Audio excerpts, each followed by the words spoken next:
Hi there, guys. Welcome to all of you on Tech Takatak. Tick Takatak tech Takatak.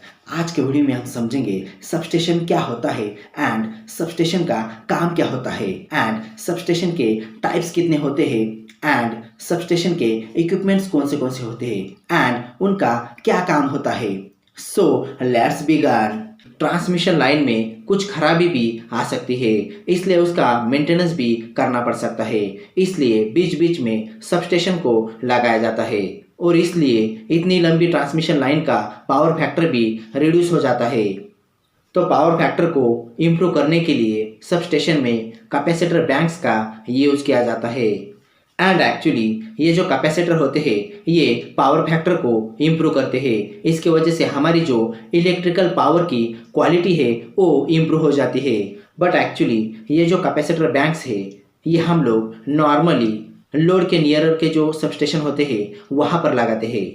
So that इस तरह से substation का use step up करना, step down करना, metering करना, load balancing and safety and power factor को improve करने के लिए किया जाता है। सो नाउ यहाँ पर हम सबस्टेशन के इक्विपमेंट्स के बारे में जानते हैं। एक्चुअली सबस्टेशन का सबसे इम्पोर्टेंट इक्विपमेंट ट्रांसफार्मर होता है एंड उसे हम सबस्टेशन का दिल भी कहते हैं। एक्चुअली ट्रांसफार्मर को अच्छी तरह से चलाने के लिए, अच्छी तरह से वर्क करने के लिए सबस्टेशन के बाकी सारे इक्विपमेंट्स यूज किए जाते हैं। दैट इज सबस्टेशन का सबसे इम्पोर्टेंट इक्विपमेंट ट्रांसफार्मर होता है। ट्रांसफार्मर को चलाने के लिए ही बाकी सारे इक्विपमेंट्स का यूज किया जाता है। तो ट्रांसफार्मर का काम ट्रांसमिशन लाइन के वोल्टेज को एंड करंट को step up and step down करना होता है। That is step up substation है तो वहाँ पे जो ट्रांसफार्मर होगा वो वोल्टेज को बढ़ाने का काम करता है। फॉर एग्जाम्पल पावर स्टेशन में अगर 11 kV बिजली को जनरेट किया गया तो स्टेप अप ट्रांसफार्मर के द्वारा उस बिजली को 220 kV में ट्रांसमिट किया जाता है। वही स्टेप डाउन सबस्टेशन है तो ट्रांसफार्मर वोल्टेज को स्टेप डाउन करता है, ट्रांसफार्मर वोल्टेज को कम करता है, यानी कि 132 kV को 33 kV में कन्वर्ट करता है। सो नाउ यहाँ पर हम लाइटनिंग अरेस्टर के बारे में जानते हैं। एक्चुअली ये जो अरेस्टर दिखाई देता है इसे लाइटनिंग अरेस्टर कहा जाता है and actually lightning arrester transformer के दोनों बाजू में होते हैं। एक्चुअली बारिश के सीजन में जब बिजली गिरती है वो सीधा ट्रांसमिशन लाइन के ऊपर गिरती है, तो ऐसे में ट्रांसमिशन लाइन का वोल्टेज काफ़ी ज़्यादा बढ़ जाता है।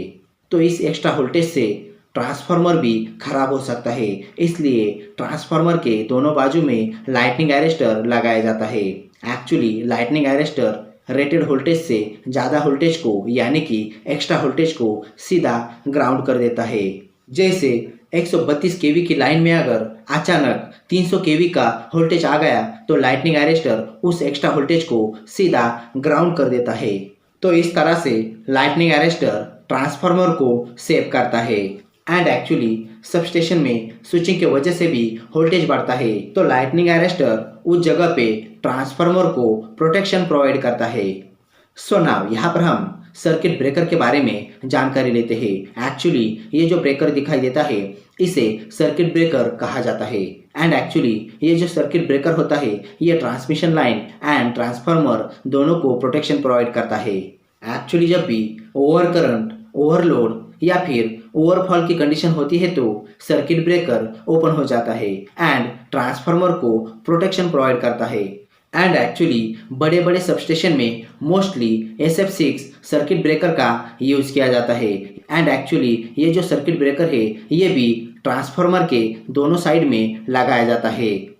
सो नाउ यहाँ पर हम करंट ट्रांसफार्मर के बारे में जानते हैं। एक्चुअली ये जो ट्रांसफार्मर दिखाई देता है इसे करंट ट्रांसफार्मर कहा जाता है and actually transmission line and transformer में से कितना करंट फ्लो हो रहा है इसको मापने के लिए करंट ट्रांसफार्मर का यूज किया जाता है एंड एक्चुअली करंट ट्रांसफार्मर के थ्रू ही सर्किट ब्रेकर को पता चलता है कि कितना करंट फ्लो हो रहा है।